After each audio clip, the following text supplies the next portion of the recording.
amigos, aquí los saluda Janet Noltenius de Casa de la Cultura El Salvador en Washington, D.C.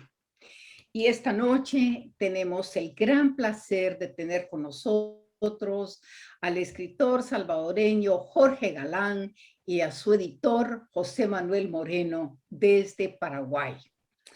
Quería decirles que hoy es 17 de noviembre y que el día de ayer fueron los 32 aniversarios del asesinato de los jesuitas en El Salvador. Eso pasó el 16 de noviembre de 1989, donde 6 sacerdotes de la Compañía de Jesús que trabajaban en la UCA y 2 de sus empleadas, la empleada y su hija, fueron asesinadas. Quería nada más mencionar los nombres de esos jesuitas porque es importante decir y nombrar. Nosotros vivimos de la palabra y la palabra se hizo hombre. Ignacio Yacuría, Ignacio Martín Baró, Segundo Montes, Juan Ramón Moreno, Amando López, Joaquín López y López, Elba Ramos y Celina Ramos, su hija. Y tenemos el gran placer de tener a Jorge Galán con nosotros, que fue quien nos ha impactado tanto escribiendo su libro Noviembre sobre este acontecimiento, porque la historia no debe nunca olvidarse. Y esos nombres, por eso lo vuelvo a repetir, porque no debemos olvidarlos. ¿Verdad, Jorge? Bueno, sí, yo creo que es un justo homenaje, aunque ahora nuestro plan es hablar de otro libro, pero es un justo homenaje comenzar recordando la memoria de los padres jesuitas. Y bueno, es un tema que a mí me toca de cerca porque aprendí a conocerlos a través de estudiarlos primero y de escribirlos después. Y bueno, yo creo que es importante no olvidar nunca lo que pasó. Yo escribí un libro que era precisamente para eso, para traer ese tema al presente, para que se conmemorara, para que se recordara, para que se conociera la historia. Y bueno, sigue siendo así, ¿no? Sabemos que es un tema difícil, un asesinato que, salvo por un condenado en España, el resto continúa siendo impune. Y es importante no olvidar. Sobre todo en estos momentos donde El Salvador otra vez está inmerso en tiempos difíciles, donde hay una cantidad de desapariciones impresionantes, una situación conmovedora porque todos los días salen nuevas víctimas y eso debemos aprender de una vez por todas a buscar la justicia y a no olvidar. Así es que de nuevo para mí es un honor tenerte aquí con nosotros y mencionar este evento. Pero ahora les quiero decir, tenemos el placer de presentar lo que yo llamo un segundo libro de una trilogía fantástica. Este libro que estamos presentando esta noche es La caída de Porthos en Vilea, que continúa la historia iniciada en la ruta de las abejas que presentamos aquí hace ya casi un año. Un mundo de nieblas. Ahí está la caída. Gracias. Perfecto, José Manuel. Aquí están los dos. Ahí está. Un mundo de nieblas inexpugnables que esconde secretos milenarios y terroríficos que ahora enfrenta la batalla más sanguinaria de esas tierras hayan conocido. Entonces, para mí, este libro seguía acompañando a lo que es jóvenes en búsqueda de una sociedad, en busca de sí mismos, en búsqueda de lo que puede ser un mundo mejor, ¿verdad? Entonces, este libro para mí nos lleva a través de grandes aventuras Eso no me sorprende porque Jorge Galán es un hombre de la palabra, que le fluye como el agua. Para aquellos que no conocen a Jorge, les quiero dar así como un pequeño vistazo de quién es él. No es solamente poeta y escritor salvadoreño, pero es el seudónimo utilizado por George Alexander Portillo Galán y conocido como Jorge Galán. Así que para comenzar, Jorge es también un nombre seleccionado por el autor. Empieza a escribir desde los 19 años. Y yo creo que antes escribir decían porque ya escribir como quien dice para otro, ¿verdad, Jorge? Pero sí, Sí, bueno, ibas a... no, sí. No, lo que iba a decir, sí, es verdad, a los 19 años comencé más o menos a escribir, un poquito, sí, más o menos. Luego siempre tenía historias en la cabeza, pero como no sabía cómo escribirlas, entonces, bueno, tuve historias en la cabeza durante muchos años, desde niño quizás, pero más o menos a esa edad, un poco después, comencé a tratar de escribirlas. Curiosamente, siempre novelas, porque no se me daba el cuento. Bueno, pero ¿sabes qué? Yo creo que tienes una serie de libros, estos últimos, La caída de Porzos en Vilea, La ruta de las abejas, Ruido, Medianoche del mundo, Noviembre, del cual estamos hablando, El círculo, la habitación en el fondo de la casa, La ciudad, El estanque colmado, Breve historia del alba, El sueño de Mariana, Unos ojos sombríos. En realidad, Jorge ha ganado a sí mismo premios importantes, ha tenido reconocimientos fuera del país porque ha ganado el premio iberoamericano para la obra publicada Jaime Sabines, México, el premio internacional Antonio Machado de España, el premio Adonais de España, el premio nacional del Salvador, tanto en poesía como novela y en cuento infantil. En realidad, tenemos con nosotros a un gran escritor salvadoreño y es una honra de que nos permita el momento de gozar su última novela, que es La caída de Porzos en Vilea. Bienvenido, Jorge, y gracias por ese segundo regalo que nos haces. Bueno, gracias, Janet. Bueno, también gracias a José Manuel por haber aceptado la invitación de que presentemos juntos el libro. Bueno, Siempre es una alegría porque conversar. mire, lo que pasa es que un escritor va de la mano de un buen editor. Bueno, Porque, eso sin duda. bueno, entonces, En este caso más que nunca. bueno, yo creo que lo que pasa es que José Manuel ahora que José Manuel Moreno, que nos acompaña desde Paraguay, es un editor excepcional, trabaja para Editorial Océano, Folioscopio y Batiscafo Libros y ha participado en varias editoriales y es quien hace de esa palabra una presentación, quien le da una forma para que otros puedan gozar de la palabra del escritor. Yo creo que el editor, uno piensa que es aquel que agarra la pluma y le dice a uno en la escuela, rojo, no, no, no, no, no, no. Ese no es el editor.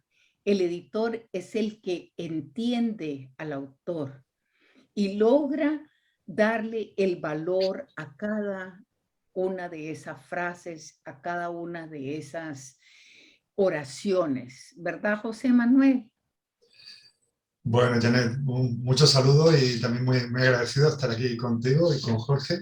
Ya es la segunda vez y la primera fue una experiencia encantadora y de verdad que estoy muy entusiasmado de estar contigo porque creo que eres una persona que forma parte esencial también de esta cadena del libro. Yo creo que lo que estás diciendo justamente ahora, el editor es una parte, el autor es la parte fundamental, el editor ayuda realmente a que el autor mm, lleve ese proyecto a que sea realidad, ¿no? Pero dentro de la editorial, bueno, hay mucha gente que trabaja, el diseñador, el maquetador, luego siempre hay personas que corrigen, personas que llevan la promoción y luego estas personas como tú, que nos ayudan también a hacer conocer los libros a los lectores, ¿no? En este caso, yo creo que Jorge es un autor de muchísimos registros distintos, es poeta, es narrador, puede ser ensayista, puede hacer lo que quiera. Y creo que en este proyecto de La caída de Portos en Vilés, La ruta de las abejas, eh, o sea, hemos tenido una conexión muy especial porque digamos que para él la fantasía es un proyecto, o sea, es una literatura que está en su corazón de niño, porque para él fue como el primer encuentro con la literatura, ¿no? La literatura de fantasía. Y yo creo que ahí nuestros dos corazones de niños se han encontrado y, y quizá, o sea, lo que yo he sentido con él, porque cuando yo leí La ruta de las abejas ya la novela estaba terminada, en el caso de Caída de Puertos en Vilea, sí, pero esto sí te lo quería contar porque yo sé que Jorge siempre es tímido, ¿no? Pero fue una cosa increíble porque empezó él a escribir el libro a mediados de febrero de este año y acabó a mediados de marzo. En un mes escribió una novela de 350 páginas y era una cosa increíble porque él cada semana me enviaba un borrador de lo que había escrito, yo lo revisaba, se lo devolvía y ha sido un trabajo precioso porque él lo que necesita simplemente es alguien que le recuerde lo bueno que es. Y eso es lo que he hecho yo. Esto es lo que quería contar, ¿no? Porque creo que es importante que él es un autor de un talento que todavía no sabe él hasta dónde puede llegar. No se ha dado cuenta no se ha dado cuenta que tan bello escribe, ¿verdad? Pero yo creo que tal vez podemos comenzar dándole a nuestro público un pequeño gustito. Jorge, un pequeño gustito. ¿Por qué no lees un pedacito Bueno, para dar ese gusto? sa- ¿Ah? sí, bueno, sí, leeré el inicio del libro, había pensado.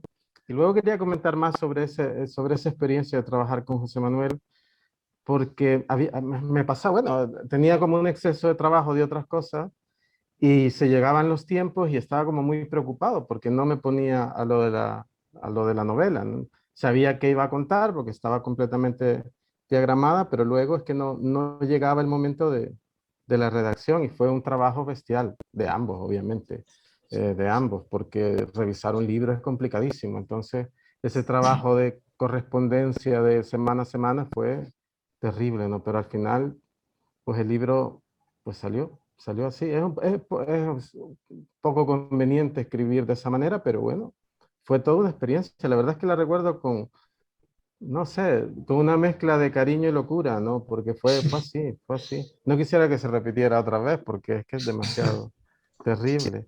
Bueno, voy a leer esta parte. Es como comienza el libro exactamente. El domador llamado el Food observó al hombre en la colina y supo que debía ir tras él. A su alrededor, otros domadores y los soldados de la Casa de Or combatían contra los hombres de las montañas del norte. Junto al hombre en la colina, un caballo sin ojo bufaba mientras golpeaba la hierba con la pezuña de su pata izquierda.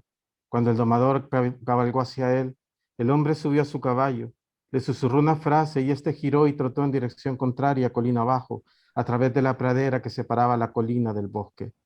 Era una antigua floresta de viejos árboles, cuyas ramas sin hojas se extendían igual que venas petrificadas. Olfug subió la colina a toda prisa. Desde arriba, observó al jinete que se alejaba. Hubiera podido volver, pero su instinto lo empujó tras él. El domador avanzó a través de la pradera. Mientras, el hombre que huía volvió a susurrar algo a su caballo, y éste se detuvo en medio de los árboles, al inicio del bosque. Bajó del animal y observó al domador que se acercaba. Olfud hizo girar su látigo.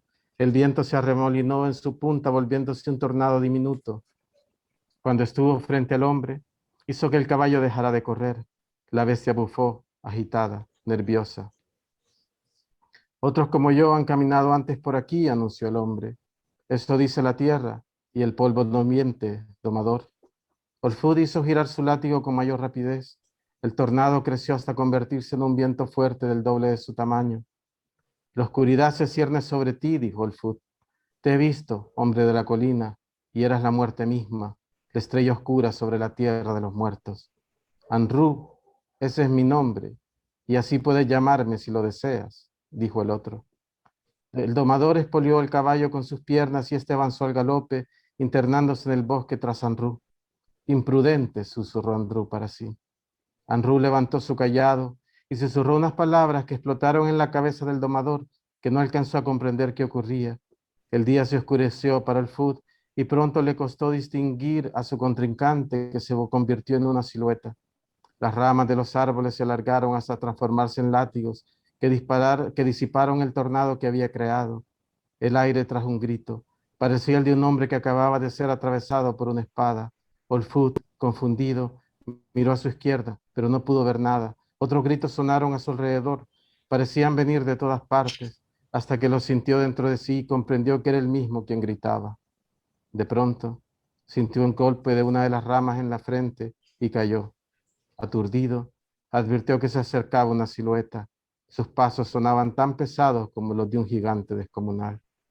Dime, domador, ¿acaso no sabes que jamás debes enfrentar a un mago en el bosque?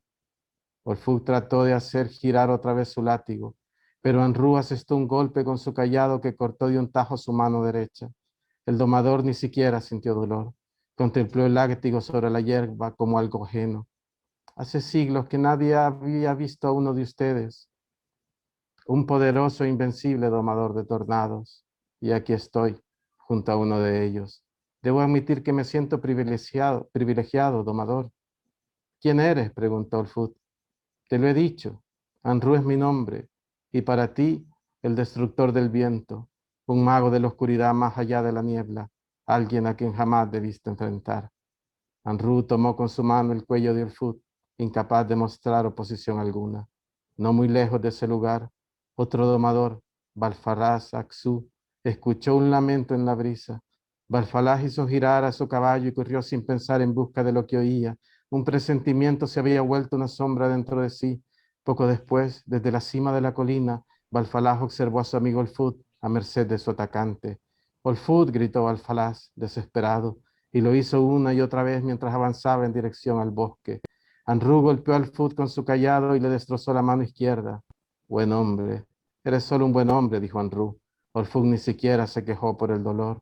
Vendrá uno después de mí, 1 y 100 como yo. La luz del gran árbol está conmigo, dijo Olfut con un hilo de voz. De pronto, la mano del mago se volvió pesada como un hacha de piedra. Es posible, domador, pero estaré esperándolos y no podrán contra mí los míos, anunció Anru. Sus palabras desprendían una calma que hizo que el Fug se sintiera perdido. Y ahora, domador, puedes entrar en la sombra, dijo Anru. Anru golpeó el cuello del domador y este emitió un gemido apagado. Golpeó una segunda vez, una tercera, rompiéndolo, y siguió golpeándolo con su puño, destrozándolo contra el suelo. Qué manera tan miserable de morir, domador, como un animal de la llanura, susurró Anru para sí, mientras escuchaba los gritos de Balfalaz. Balfalaz apresuró su caballo, pero poco antes de entrar en el bosque se detuvo de súbito. El mago oscuro se incorporó, tenía las manos llenas de sangre. Balfalaz lanzó su látigo, pero el tornado cayó sobre el cuerpo de Olfut como una especie de bolsa de viento y la trajo hacia sí, sacándole de la sombra del bosque. Anru sintió el viento frío a sus pies y una sonrisa se dibujó en su rostro. Ya habrá tiempo, señor del viento del este, dijo Anru. Balfalaz tomó el cuerpo de su amigo y lo montó sobre la grupa de su caballo. La brisa trajo a él las palabras de Anru y se dijo en un murmullo que apenas salió de su boca: ya habrá tiempo, mago del país de la niebla. Balfalaz se alejó mientras Anru se perdía a través de la oscuridad del bosque. Bueno, ese es el inicio. ¡Wow! Bueno, Qué descripción más increíble. No había manera de parar, estar ahí contigo, sentir eh, esas Es un tres poco voces. violenta, ¿no? Ahora que lo estaba leyendo me daba cuenta lo violenta que era terrible, que le arranca las No, dos manos. no, pero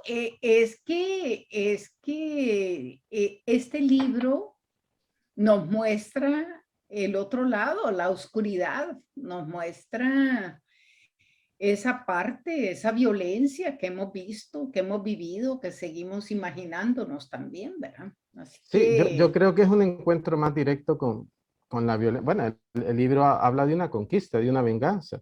Toda la historia habla sobre eso. Y este libro se mete de lleno en contar esa historia, en la historia de eso, del conflicto en sí mismo. Entonces, bueno, habría que ser fiel a la historia y contarla como se debía de contar. Y en ese sentido, pues yo sentía que no debía haber medias tintas, que tenía que contar el terror como era.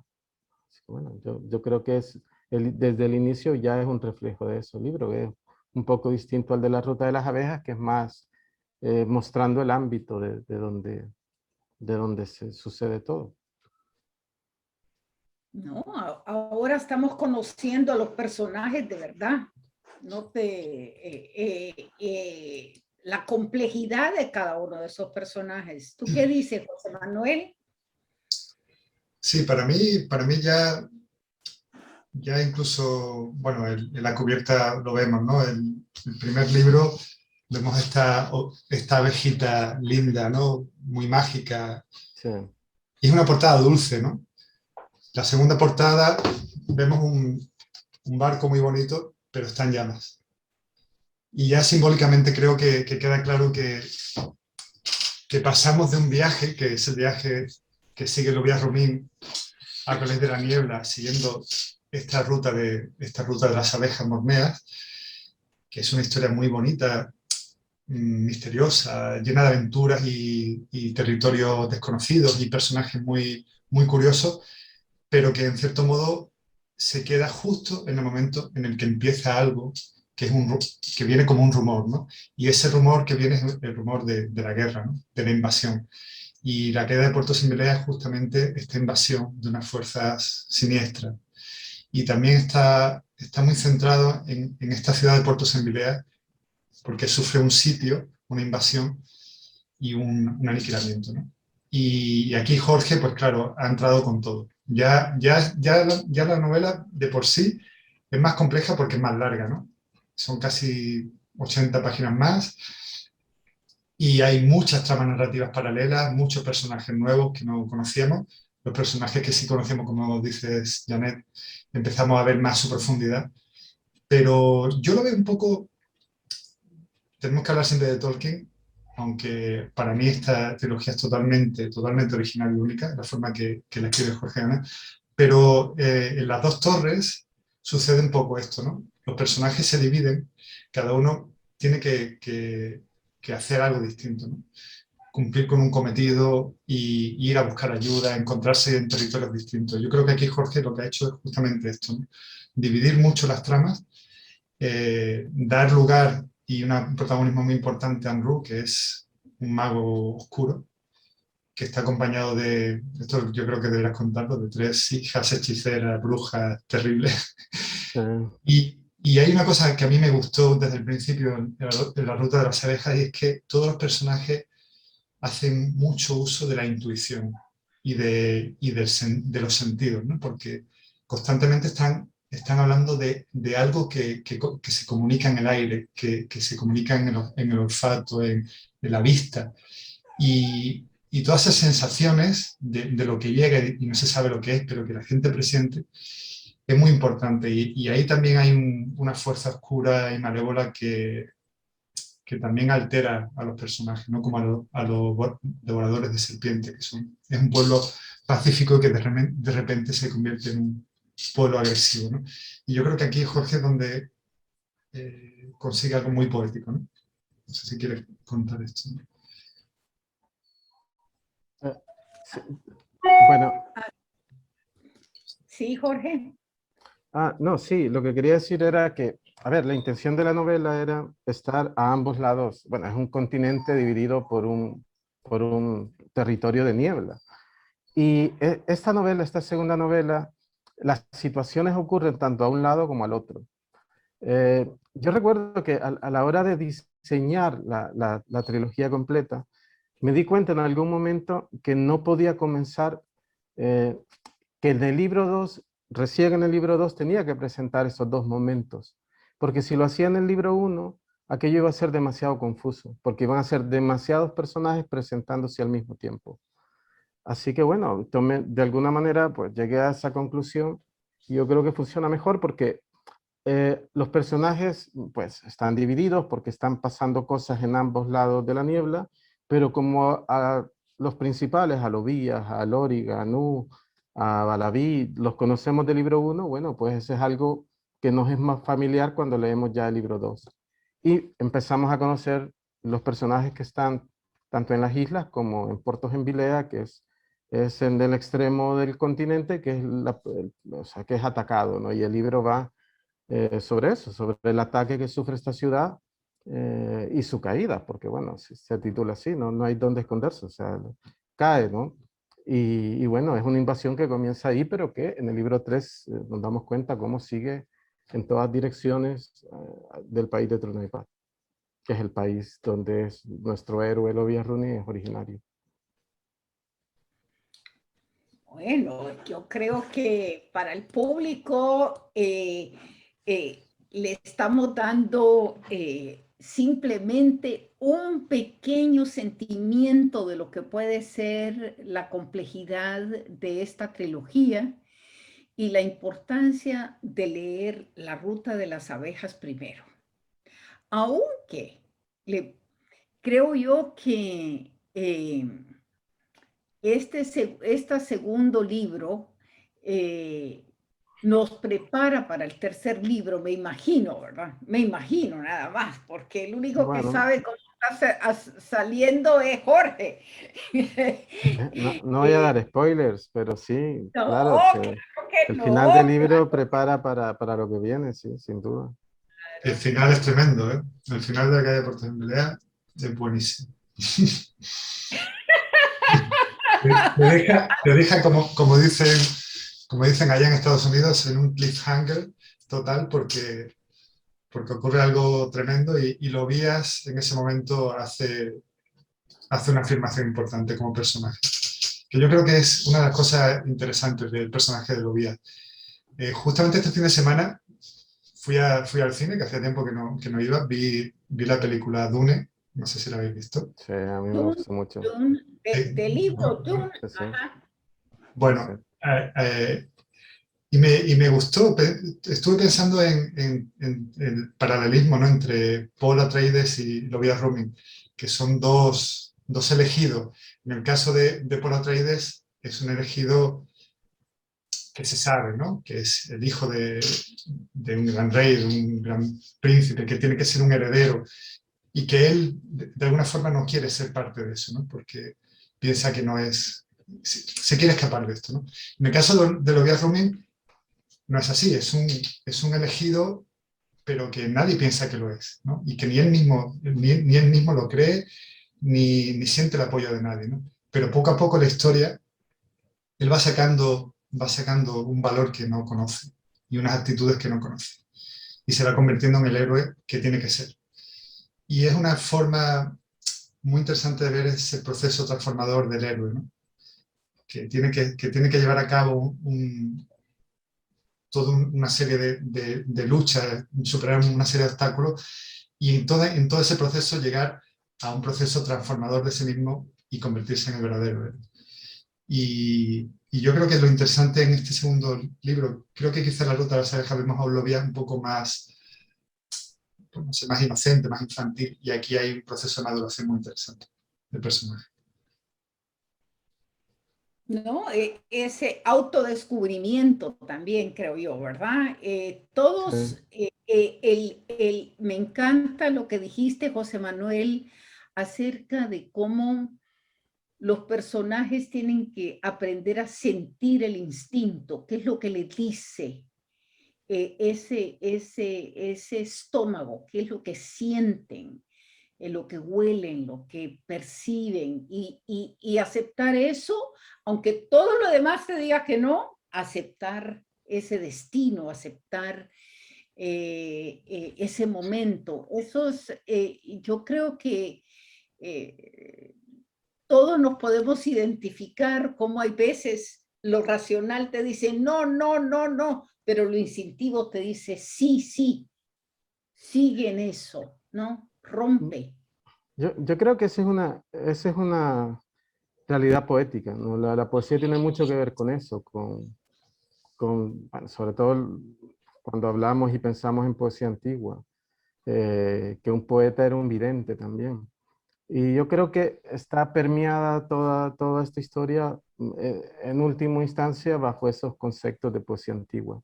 Y por eso es importante el viento, y por eso es importante los sueños, y por eso son importantes las visiones, y por eso es importante la palabra, porque recordemos que todo ese periplo comienza por un poema antiguo que encuentran en Lóriga, una mujer, encuentra eso y bueno, cree en eso como creyeron los que, yo siempre lo recordaba mucho cómo fue encontrada eh, esta cosa, o sea, cómo a través de la Ilíada y la Odisea encontraron Troya. Y siempre tenía eso en la cabeza y hice bueno, algo así, ¿no? O sea, a través de un texto, eh, creer en el texto, crees en el texto, estás convencido de que el texto es verdad y haces una aventura en base a eso. Pero bueno, es el poder de la palabra, así que bueno, eso quería comentarlo, ¿no? Que todo viene permeado por eso, por ese instinto, por eso, que a veces nos olvidamos. O sea, yo creo que como seres humanos seguimos sintiendo y presintiendo cosas, pero la mayoría del tiempo las olvidamos, las dejamos pasar. ¿No? Y no seguimos esa búsqueda de esa palabra original o de esa lucha original o de ese descubrimiento, de esa seguir ese instinto, ¿no? Sí, yo creo que es Seguir importante. eso En que cierto, llama. en cierto modo, además, la historia es totalmente épica, ¿no? Y sabemos que la literatura empieza con la poesía épica, ¿no? Es narrativa, lo que hace Jorge, Exactamente. lo que hace Jorge es narrativa, pero él tiene alma de poeta también, ¿no? Y toda esta forma que tiene también de describir es muy poética, es muy lírica. Pero quizá lo interesante de este segundo volumen de la trilogía es que ha conseguido mantener esa poética con mucha más intensidad narrativa, con mucha acción, con muchos cambios de escenas, de personajes, batallas, muchas escenas diversas, ¿no? Y con mucho ritmo narrativo. Y yo creo que aquí es donde se ve que la historia está creciendo, está evolucionando, está cogiendo una velocidad muy distinta, ¿no? Y que hace suponer, todos esperamos, pero bueno, con mucho interés que la tercera parte sea muy explosiva también, ¿no? Muy... Bueno, ojalá. O sea, a mí es que oír hablar de eso ya me da miedo de escribir la otra, de grabar la otra. No, no, no, no, no, no, no, porque acuérdate que ese domador tiene fuerza, es elástico que crea diferentes tornados y que nos arranca esa imagen de cómo un tornado te saca del bosque y te saca y te tira, es una cosa maravillosa. Porque No, lo digo un poco a broma, pero lo que sí es cierto es que cada vez que uno se enfrenta a un libro nuevo, hay cierto grado de, no sé, o sea, es como, no sé si decir inseguridad, pero sabe que se enfrenta a una montaña, entonces no es fácil y siempre hay algún tipo de reparo en vos, justo cuando vas a comenzar. No en el momento de imaginar, porque el momento de imaginar siempre pienso que es la mejor parte, que te vas y bueno, estás creando una historia, puedes estar en un café, puedes estar en un cerro, puedes estar donde sea, y eso es la parte mágica de todo esto, y ya luego comienza el trabajo. Y eso siempre te da un poco de, no sé, lo respetas bastante. En escribir una novela creo que es una cosa muy, pues sí, ¿no? O sea, a la que uno le debe respeto. Y bueno, se enfrenta a un trabajo fuerte. Y ahora mismo que estoy comenzando el nuevo trabajo. Así que tengo esa clase de respeto en mí adentro. Esa clase de pensamiento sobre, bueno, espero que todo salga bien. Bueno, es como todos tus héroes también, que es decir, que uno se lanza y espera que las cosas van a salir bien, Bueno, sí. pero es tirarse a esa abuelada, ¿verdad? Te tiras a la abuelada y empiezas a nadar, hay un poco de aprensión y al mismo tiempo una vez estás en el agua, te da una energía sin igual, ¿verdad? Sin Sí, igual. eso sí. Quería decirles que hay gente que nos está viendo. Está Edgar Rosales, está Connie Elías, Moisés Villalta. Moisés Villalta nos está diciendo es un gusto participar en este foro. Él está desde Puerto Rico. Saludándonos. Connie Elías, quien ella misma también conoce, es conocedora de la palabra en El Salvador. Qué bueno ver a Jorge y al editor, dicen.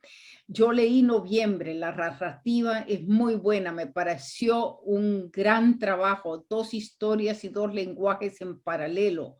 El Muchas caso gracias. del asesinato de los jesuitas y la historia de la familia.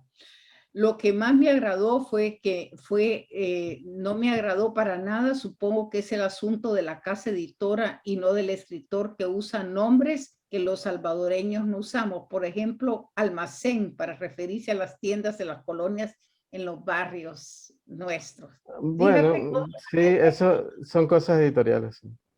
así es, pero ¿cómo ha logrado? Imagínate, Sí.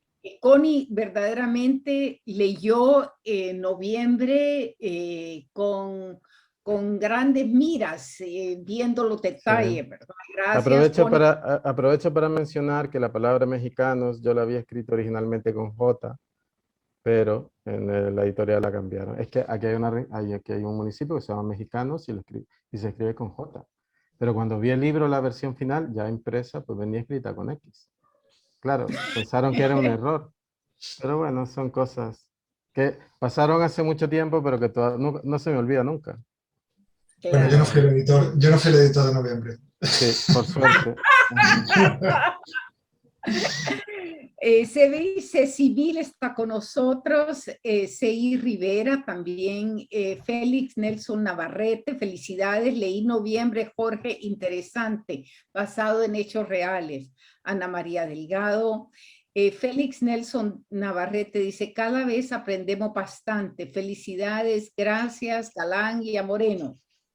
Ambos. Bueno, Así que les dan las gracias por estarnos compartiendo esta nueva aventura, ¿verdad? Esta nueva aventura.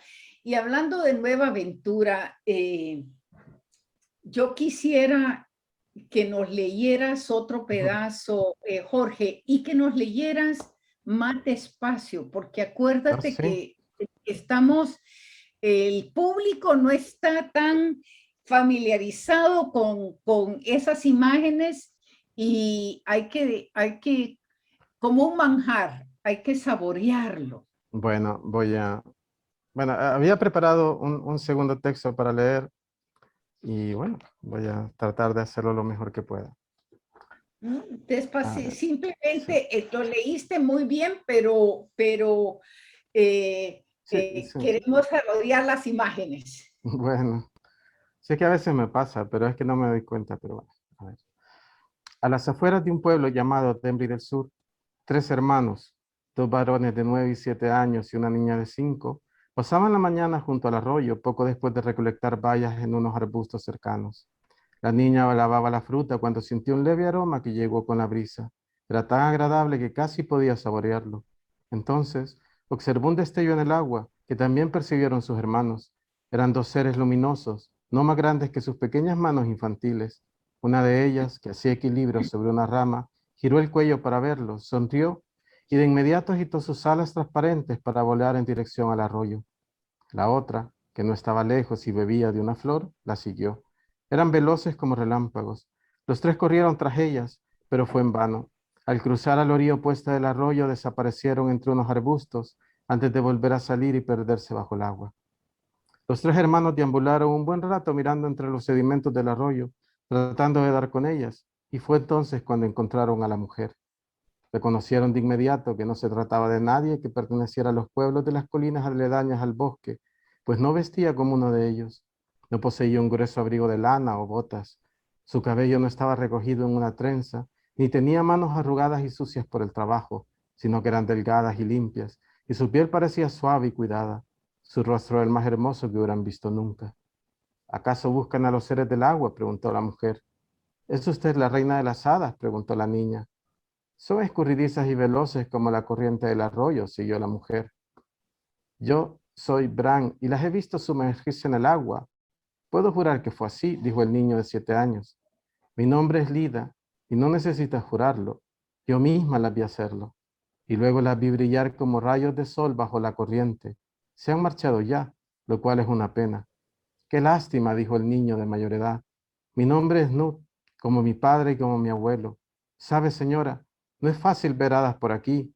Cada vez son menos comunes. En el tiempo de mi abuelo Nut se dice que podían verse todos los días. Lo sé, sí que lo sé. De donde vengo no hay muchas, y las que hay son poco amigables, y tan mágicas que se han vuelto peligrosas. ¿Las ha visto?, preguntó el chico mediano. ¿Acaso es usted un hada también?, insistió la niña. No soy un hada, pero puedo hacer algo que les gustará. Un juego como lo hacen las hadas. Quiero verlo, dijo la niña. ¿Cómo te llamas, preciosa?, preguntó Lida a la niña. M, respondió. Ahora, M, dime, ¿te gustan los perros? Mucho, dijo la niña. A mí también, añadió Bran. Lida, que se encontraba junto al arroyo, se inclinó sobre el agua, unió sus manos, pronunció algo en un lenguaje incomprensible para los niños y sopló a través de ellas.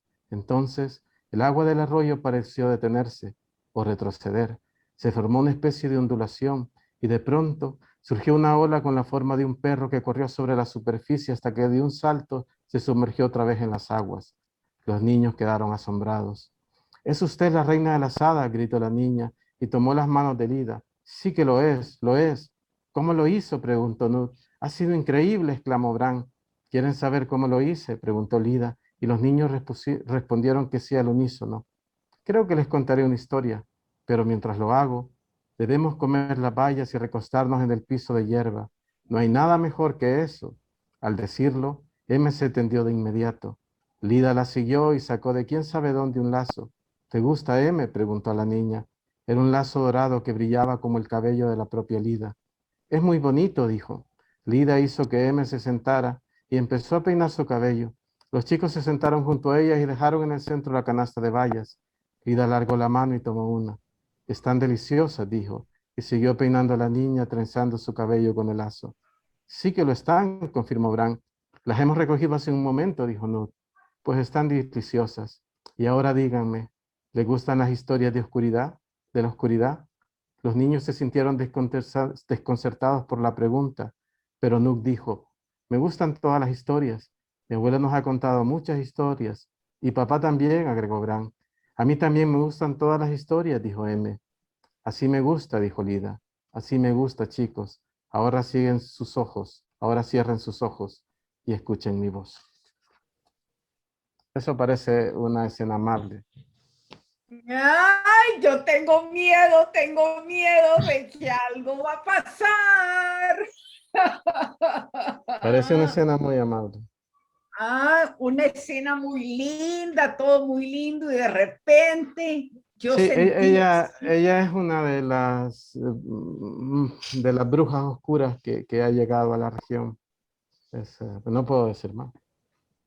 no, no, no, no, no digas más, no digas más, pero ¿sabes qué?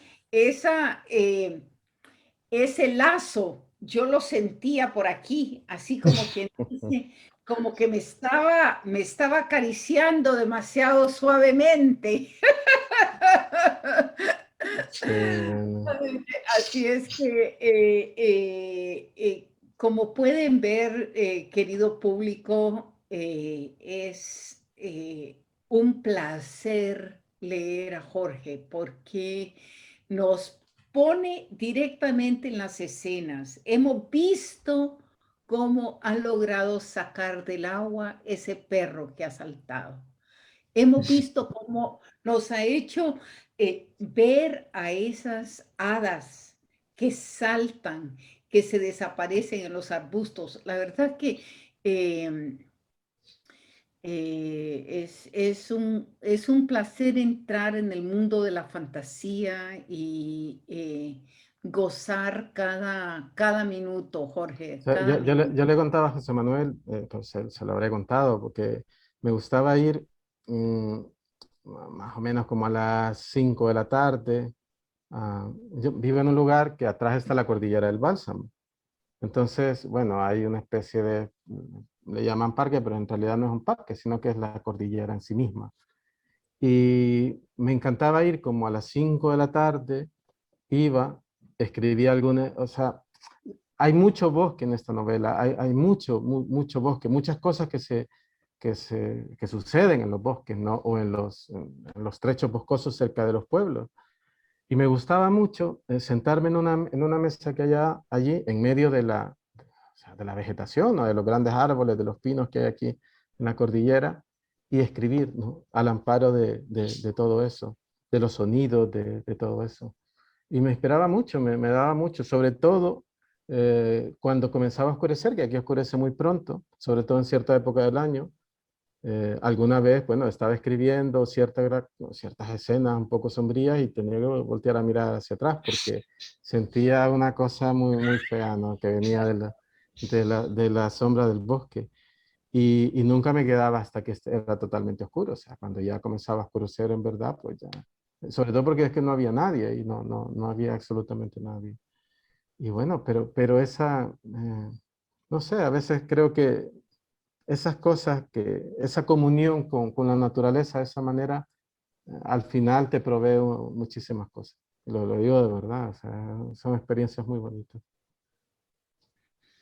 De alguna Bueno, y forma, ahora, dale, disculpa. José Manuel, ¿no? Bueno, simplemente iba a decir que de alguna manera lo que caracteriza este libro también, que esta amargura, este sufrimiento de la guerra, de la batalla, ¿no? Y estos personajes nuevos que ha introducido, que son realmente malignos, ¿no? Es como el mal también se disfraza, ¿no? Del bien, porque esta chica que aparentemente es la reina de las hadas para los niños es realmente un personaje tremendamente cruel, ¿no? Y lo hace con una dulzura enorme y luego bueno, no voy a decir nada más, pero lo resuelve de una manera muy sutil también, ¿no? Yo creo que esa estabilidad también en la forma que ha construido el mundo. Hay otro personaje que a mí me gustó, un pasaje que me gustó mucho de la Ruta de las Abejas, que es cuando lo vías, va por la niebla y se encuentra a un jinete que va montado en un caballo sin ojos. Y yo recuerdo que esto se lo decía a Jorge, decía, pero este personaje y este encuentro tan fantasmagórico que parece que tienen porque van a un sitio donde hay unos personajes que parece que son espectros, ¿no? Tiene que aparecer más adelante, tiene que salir, tiene que estar conectado con algo, ¿no? Y este personaje aparece, de hecho, en la segunda parte, se llama Benoralit Banat Anit, y es un personaje muy importante que se presenta aquí para seguro tener un papel trascendental en la tercera parte. Me gustaría que Jorge, que no hemos hablado de esto todavía, que dijera por qué este personaje es tan importante y que tiene que ver con los Jamiur, que es otro personaje fantástico que ha creado Jorge en la Eh, novela. No sé si... lo que pasa es que este personaje, eh, a ver, hay un rey que se llama Maud, que todavía no lo conocemos. El rey Maud no nació rey, lo hizo rey una tormenta. Así comienza esa parte, ¿no? Y la historia de Maud, bueno, este personaje del caballo sin ojos tiene que ver con él. Es su familiar, es su pariente, es su hermano. Y él cree, como creyó Lóriga en algún momento en las escrituras, también este personaje cree, ¿no? Y este personaje quiere ser un señor de Jamiors. O sea, lo que él cree es en un en un antiguo manuscrito que se habla de él, se le menciona en otros manuscritos, pero que nadie lo conoce, pero que se cree saber a dónde está. Y este personaje lo va a buscar, ¿no? Y cuando encuentra a Lovías Rumi en el libro 1, pues está haciendo eso, buscándolo, siguiendo la pista de eso, pero es que está en la región de las nieblas. Y en el libro 2, como él pierde su caballo, bueno, vemos, o sea, cómo se crea un caballo sin ojos, o sea, vemos muchas cosas, ¿no? Que tienen que ver con brujería, con oscuridad. Y lo vemos, no solo buscar el manuscrito, también, bueno, eso creo que puedo decirlo, no pasa nada, porque lo encuentra, ¿no? Y tiene parte fundamental que ver con la trama. Tiene parte fundamental de lo que va a suceder en el libro 3 que es la invasión definitiva, ¿no? Donde conoceremos también al rey, al rey Mau. Bueno, ese rey es importante porque toda esta historia de la ruta de las abejas en realidad no comienza en la ruta de las abejas, comienza ahí, bueno, en mi cabeza está cómo comenzó la antigua guerra, porque antes que la región que ahora está cubierta por la niebla no tiene niebla ninguna. La niebla la lleva un personaje, un domador, que lucha contra un rey llamado Maud. Cientos de años después, este personaje bueno, es homónimo del otro rey, ¿no? Y por eso quiere bueno, reconquistar lo que perdieron en algún momento. Y de eso va toda la historia del País de la Niebla. Por eso es que este personaje, bueno, se vuelve muy importante también. Janet, de verdad, tenemos que hacer una serie televisiva de este mundo. Con precuelas, secuelas, Realmente da para muchísimo. Claro que sí, claro que sí. Lo que pasa que ahorita Jorge nos está así picando nada más para ver a dónde. Pero fíjate, por ejemplo, esa imagen de subirse jinetear un caballo que no tiene ojos. Lo que pasa es que se me ocurrió así porque, claro, es que era un caballo que iba a entrar en la oscuridad, en la niebla, y que iba a ver de otra manera, porque en realidad lo que hace es o sea, los ojos del caballo están hechizados, ¿no? Bueno, hay una escena donde se describe de qué manera se hace. Pero ¿sabes qué? Esa imagen de no ver y seguir es parte del instinto, cómo uno puede atravesar sobre las tinieblas. Estas imágenes son imágenes de todos los libros clásicos, si tú quieres. El ciego que puede ver, eh, el que te lleva, al que hay que seguir no puede ver. Hasta lo tenemos metido en toda nuestra habla cotidiana. Yo creo que me encanta esa imagen y la guardo porque tiene muchos significados para todos nosotros, muchos significados. Mira, quería nada más decirles aquí que nuestra gente sigue comentando. Moisés Villalta dice, fascinante, nos hace volar en la imaginación. Yo creo que de eso se trata, Moisés, de tratar de volver a que leamos desarrollando esa imaginación y que la palabra se vaya visualizando y que la gocemos, que nos metamos adentro de eso otro mundo, porque ya si no leemos no pasa eso, esa magia. Y yo creo que esto es lo que es un mundo de magia de verdad. Chochi Novoa nos está viendo, me dejó intrigada, dice, ¿a dónde lo leo? ¿A dónde lo leo? Ahí viene la importancia. La verdad es que necesitamos, dice Moisés Villalta, la palabra descriptiva. La necesitamos. Sí, la verdad que sí la necesitamos. Rodrigo Contreras está con nosotros. Ahora dinos, ¿a dónde podemos comprar ese libro? Tanto La Ruta de las Abejas como La Caída de Porthos en Vilea. ¿Querés decir algo, José Manuel? Y luego digo yo una cosilla. Bueno, en Estados Unidos sé que a través de Amazon está disponible, tanto en versión electrónica como en versión física en papel. Y en El Salvador sí está también disponible.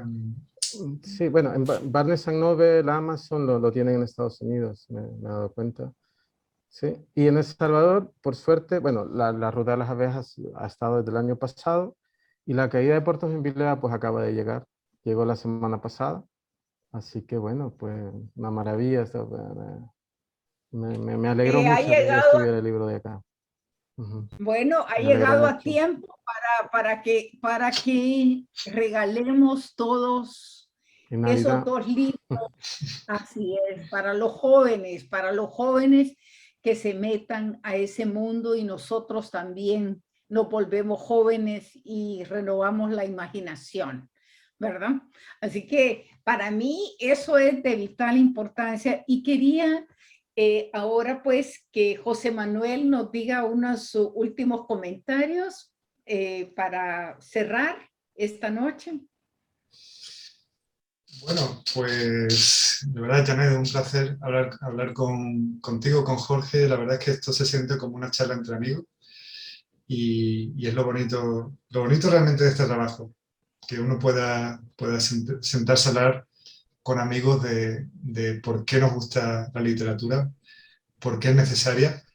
Y en el caso de la literatura juvenil, porque digamos que esta trilogía de Jorge Galán puede calificarse como literatura juvenil, yo creo que es literatura para jóvenes y para no tan jóvenes, ¿no? Y que es importante que por medio de la ficción y de la fantasía hablemos de cosas que nos rodean, de realidades que nos rodean, ¿no? Y que son importantes para nosotros. Yo creo que Jorge, que es muy conocedor de la realidad dura de la vida y de la realidad dura del Salvador, de alguna forma utiliza la metáfora y utiliza la fantasía para evadirnos, pero también para enfrentarnos con estas realidades duras, ¿no?